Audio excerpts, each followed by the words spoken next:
Solo levelling के episode number 9 के बारे में। तो पिछले एपिसोड में हमने देखा जिन्हो एक बार फिर से माइनिंग टीम के साथ जुड़ जाता है, लेकिन इसके बाद जिन्हो हंटर्स गिल्ड के दूसरे स्ट्राइक स्क्वाड में कूली के तौर पे सबके साथ शामिल होता है। और जब हमें लग रहा था कि सब कुछ ठीक है, तभी अचानक से वहाँ पर 20 ऑर्क मोस्टर आकर स्ट्राइक स्क्वाड के ऊपर हमला कर देते हैं। देखते देखते वो ऑर्क मोस्टर इंसानों के ऊपर हावी होने लगते हैं। कुछ लोगों को जानलेवा चोटें भी आती है। और तभी जैसे एक ऑर्क मोस्टर एक लड़की के ऊपर जैसे हमला करने वाला था, तभी जिन्हो उस लड़की को बचाने के लिए अपना कैमोफ्लेज स्किल इस्तेमाल करता है और उस ऑर्क को अपने डैगर के स्पेशल एबिलिटी से हमला करता है। और इसके बाद ही अचानक से वो ऑर्क मोस्टर बौखला जाता है। उस लड़की को समझ नहीं आता कि आखिरकार बीच में इस ऑर्क मोस्टर को क्या हो गया। कुछ ही पलों बाद हमें देखने मिलता है ग्रुप का लीडर सॉन की-हून। वो भी अभी ऑर्क मोस्टर्स को बहुत ही आसानी से संभाल रहा था, लेकिन उसे समझ नहीं आ रहा था कि आखिरकार ये सब क्या चल रहा है, क्योंकि कुछ ही सेकंड पहले जो ऑर्क मोस्टर उनके ऊपर हावी हो रहे थे, वही ऑर्क मोस्टर्स को अभी हराना बहुत ही आसान हो चुका है। और ये सिर्फ सॉन की-हून के साथ नहीं, बाकी सारे हंटर्स भी धीरे धीरे करके ऑर्क मोस्टर के ऊपर कब्जा जमाने लगते हैं। और तभी हमें ये देखने मिलता है ये जलवा किसी और का नहीं, ये जलवा जिन्हो का था। जिन्हो अपने कैमोफ्लेज और अपना डैगर इस्तेमाल करके इन ऑर्क मोस्टर को कमजोर बना रहा था। जिन्हो के कैमोफ्लेज स्किल की वजह से कुछ ऑर्क मोस्टर ने नोटिस नहीं किया था,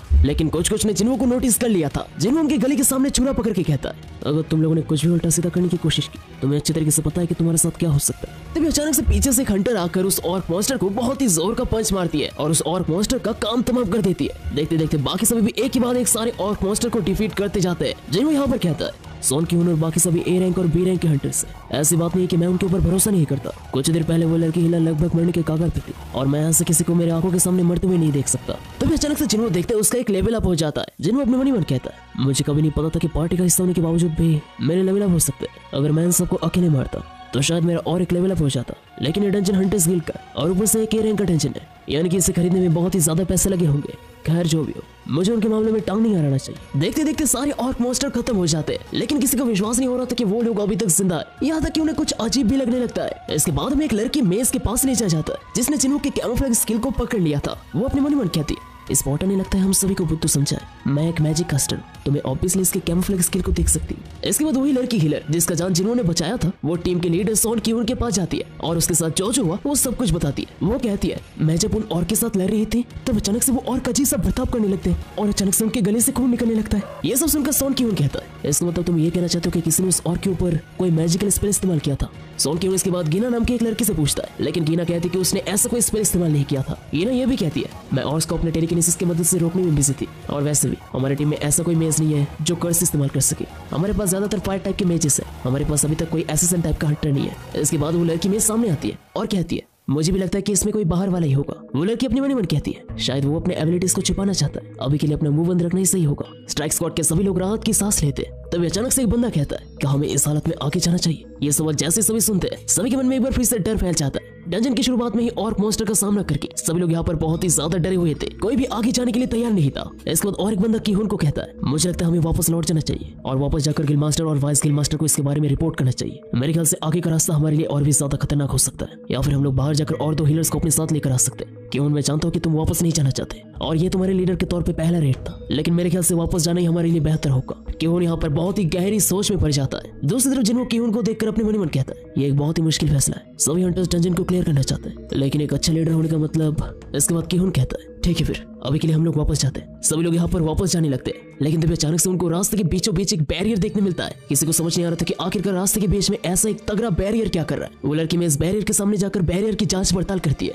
वो लड़की कहती है कि इस बैरियर को हटाया तो जाएगा, लेकिन इसमें बहुत ज्यादा टाइम लगेगा। लेकिन वो लड़की अपने मन कहती है, उससे ज्यादा बड़ी बात यह है कि इस डंजन में कोई ऐसा है जो इतने ताकतवर बैरियर को लगा सकता है। ये अच्छी बात है कि हम लोगों ने वापस जाने का डिसाइड किया। लेकिन तभी अचानक से सभी हंटर्स को एक बहुत ही खतरनाक ऑरा महसूस होता है, जो एक बॉस लेवल मॉन्स्टर का ऑरा था। इसके बाद बाकी सभी मेजेस भी बैरियर को जल्द से जल्द तोड़ने के काम पे लग जाते हैं। जिन्हो हालत को देखकर अपने मन कहता है, जो मैनोवेव अभी भी हम सभी ने महसूस किया वो किसी अलग ही लेवल का था। आखिरकार बाहर से किसी ने मैनोवेव्स को क्यों सेंस नहीं किया? क्या यहाँ का बॉस मॉन्स्टर अपने आप की प्रेजेंस को छिपा सकता है? तभी अचानक से जो भी मेजेस यहाँ पर बैरियर को तोड़ने की कोशिश कर रहे थे, अचानक से उनके आंख, नाक और मुंह से खून निकलने लगता है। सभी लोग की-हून को उनके ऊपर एक डिवाइन स्पेल इस्तेमाल करने के लिए कहता है, लेकिन दूसरी तरफ की-हून का नजर किसी और तरफ ही था।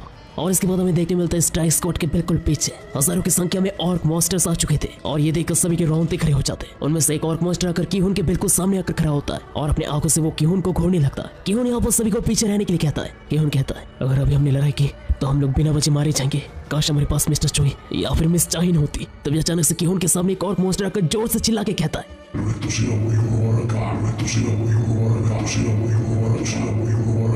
सारे के सारे ऑर्क मॉन्स्टर यही नारा एक के बाद एक लगाने लगते हैं। तभी अचानक से उनमें से ऑर्क इंसानी भाषा बोलने लगता है। वो कहता है, इंसानों मेरा नाम है कारागालगान, मैं तुम सभी से आज यहाँ पर बात करना चाहता हूँ। सभी लोग एक और मॉन्स्टर को इंसानी भाषा बोलते हुए देखकर बहुत ही ज्यादा हैरान हो जाते हैं, लेकिन तभी वो लड़की महज कहती है, ये बस किसी का खिलौना है, इसे कोई दूर से कंट्रोल कर रहा है। सभी लोग यहाँ पर किहुन को इसके ऊपर भरोसा करने से मना करने लगते हैं। इसके बाद किहुन कहता है, कारागालगान, क्या तुमने ही हमारी जाने के रास्ते को बंद किया? इसके बाद कारागालगान कहता है, तुमने सही समझा इंसान, मैंने ही तुम्हारे रास्ते को बंद किया। मैं हूँ ऑलमाइटी शामन और इन सभी ऑर्क्स का लीडर। इंसानी ताकत मेरा बाल भी बांका नहीं कर सकता। किहुन यहाँ पर पूछता है, क्या यहाँ पर तुमसे भी ज्यादा कोई ताकतवर है? इस वक्त कारागालगान कहता है, आखिरकार कौन यहाँ पर मेरे सामने आने की कोशिश करेगा?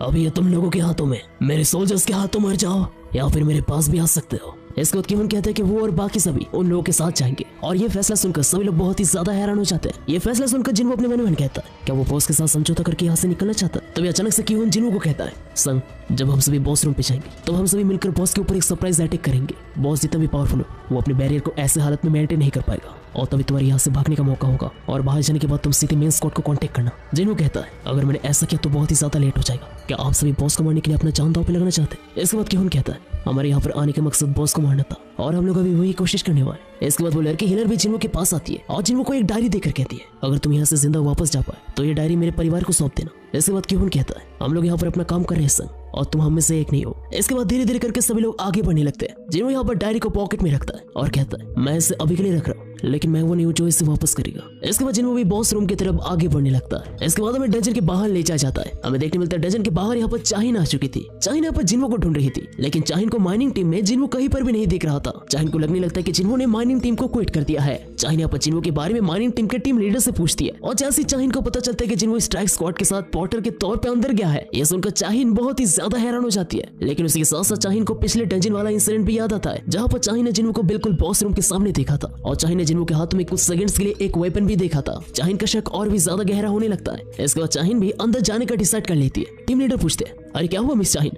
क्या कुछ गड़बड़ हुआ है? क्या मैं बैकअप के लिए मेन स्क्वाड को इन्फॉर्म करूं? लेकिन चाहिन यहाँ पर साफ साफ मना कर देती है। चाहिन कहती है कि ये कुछ पर्सनल मैटर है। इसके बाद चाहिन को रियलाइज होता है कि चाहिन ने अपने साथ कोई भी वेपन नहीं लाया था। चाहिन यहाँ पर माइनिंग टीम से कोई वेपन मांगती है, और माइनिंग टीम वाले चाहिन के हाथों में एक कुदाल थमा देते हैं। चाहिन यहाँ पर पूछती है कि आपके पास कोई और हथियार नहीं है, जैसे कि कोई तलवार या फिर भाला? लेकिन टीम लीडर कहते हैं, मिस चाहिन, हम लोग माइनिंग टीम है, हम लोग के पास तलवार या फिर भाला जैसी चीजें कहाँ से आएंगे? चाहिन यहाँ पर उस कुदाल को वापस लौटा देती है, और वो कुदाल के बिना ही डंजन के अंदर जाने लगती है। लेकिन डंजन के सामने जाकर चाहिन रुक जाती है। जिसके बाद टीम लीडर कहते हैं, वैसे मिस चाहिन, क्या आप बिना कोई हथियार के सच में अंदर जाना चाहती है? चाहिन एक बार फिर से टीम लीडर के पास आती है, और वो कुदाल लेकर डंजन के अंदर चली जाती है। इसके बाद हमें फिर से डंजन के अंदर ले जाया जाता है, और हमें सीधे ले जाया जाता है बॉस रूम पे। और बॉस रूम के जाने के बाद ही हमें बहुत सारे वहाँ पर हाई ऑर्क्स देखने मिलते हैं, और उसके साथ साथ वहाँ पर और मॉन्स्टर का पूरा आर्मी देखने मिलता है। और उसके साथ साथ हमें शामन द बॉस भी देखने मिलता है, जो सिंहासन पे आराम से बैठा हुआ था। किहुन और उसके पूरे पार्टी इतने सारे ऑर्क्स को देखकर बहुत ही ज्यादा हैरान हो जाते हैं। किहुन अपने मन ही मन कहता है, अगर वो पहले वाला ऑर्क का झुंड हमारे पूरे स्ट्राइक स्क्वाड को मिटा सकता था,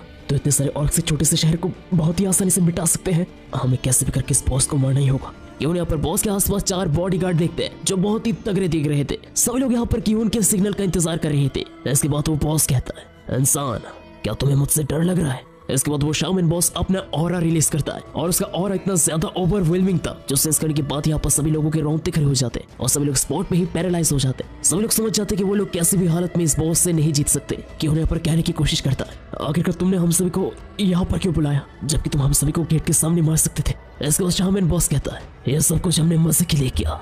यहाँ पर जितने भी सोल्जर्स है, वो एक एक करके सारे इंसानों को मारकर मजे उठाएंगे, लेकिन हाँ, तुम में से यहाँ पर कोई बहुत ही ज्यादा ताकतवर है। ये बात सुनकर किहुन बहुत ही ज्यादा हैरान हो जाता है। किहुन अपने मन ही मन कहता है, उसका मतलब हम लोग उसके लिए सिर्फ खिलौने के समान है, हम लोग उसके लिए सिर्फ एक मजे उठाने का जरिया है। इसके बाद किहुन अपने सारे साथियों को एक साथ हमला करने का ऑर्डर देता है। किहुन जैसे आगे बढ़ता है, किहुन देखता है उसके सारे टीममेट्स यहाँ पर एक ही जगह में खड़े हुए थे। किसी के अंदर भी यहाँ पर आगे बढ़ने का साहस नहीं था, किसी के पैर और हाथ कुछ भी नहीं हिल रहा था। वो सभी बहुत ही बुरी तरीके से ट्रॉमेटाइज हो चुके थे, लेकिन इसके बावजूद भी किहुन अपना पूरा पावर इस्तेमाल करके उस शामन बॉस के ऊपर हमला करता है। वो शामन बॉस अपने शील्ड से अपने आप को बहुत ही आसानी से बचाता है, और इसके बाद शामन बॉस किहुन के ऊपर लेवाइटेशन और ग्रेविटी मैजिक यूज करता है, और एक बार नीचे और एक बार ऊपर, एक बार नीचे और एक बार ऊपर। ऐसे करते करते किहुन को वो बहुत बार उठाकर पटकने लगता है। किहुन का हालत यहाँ पर बद से बदतर हो जाता है, और किहुन के सारे टीममेट्स के अंदर और भी ज्यादा खौफ बढ़ जाता है। हमें देखने मिलता है किहुन यहाँ पर मरने के कागार पे था, लेकिन तभी यहाँ पर जिन्हो आता है। जिन्हों कहता है मैं जानता हूँ कि डंजन हंटर्स गिल्ड का अथॉरिटी है और इसी वजह से मैं बिना परमिशन के इसके ऊपर हाथ नहीं लगाऊंगा,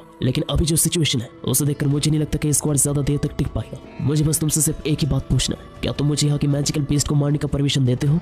यह सुनकर किहुन बहुत ही ज्यादा हैरान हो जाता है, लेकिन तभी अचानक से एक और मोस्टर जिन्हों के ऊपर हमला करने चाह ही रहा था, लेकिन जिन्हों इससे बहुत ही आसानी से इसका काम तमाम कर देता है, जो देखकर किहुन बहुत ही ज्यादा हैरान हो जाता है। इसके बाद जिन्हों एक बार फिर से पूछता है मैं तुमसे एक बार फिर से पूछता हूँ, क्या तुम मुझे यहाँ के मैजिकल बेस्ट को मारने का परमिशन देते हो या फिर नहीं? इसके बाद किहुन कहता है प्लीज मैं भीख मांगता हूँ। इसके बाद वो शामिन बॉस एक बार फिर से अपना ऑरा रिलीज करता है। वो शामिन बॉस कहता है वाह इंसान, तुम्हारे पास लगता है बहुत ही कमाल के पावर्स है, लेकिन तुम्हारे छोटे छोटे पैतरे हमारे ऊपर काम नहीं आएंगे। इसके बाद जिन्हों कहता है मैं पहली बार तुम्हारे जितना ताकतवर किसी का सामना करने जा रहा हूँ। मुझे ये कहने में बहुत ही ज्यादा बुरा लग रहा है, लेकिन हम दोनों का मैचअप बहुत ही ज्यादा बुरा है। आज हम मेरे साथी हो। और इसके बाद ही हमें देखने मिलता है जिन्हों अपने एग्रिस को समन करता है और एक एक करके जिन्हों के सारे शैडोज बाहर आ जाते हैं और भी वक्त है एक बड़े घमासान बैटल का। And that's it for the solo leveling season 2 episode number 9। तो एपिसोड आप लोगों को कैसा लगा जरूर से मेरे को ऑब्वियसली कमेंट करके बताओ एंड वीडियो को लाइक करो, चैनल को सब्सक्राइब करो। तो बस मिलता है नोटिस साथ तक के लिए बाय बाय।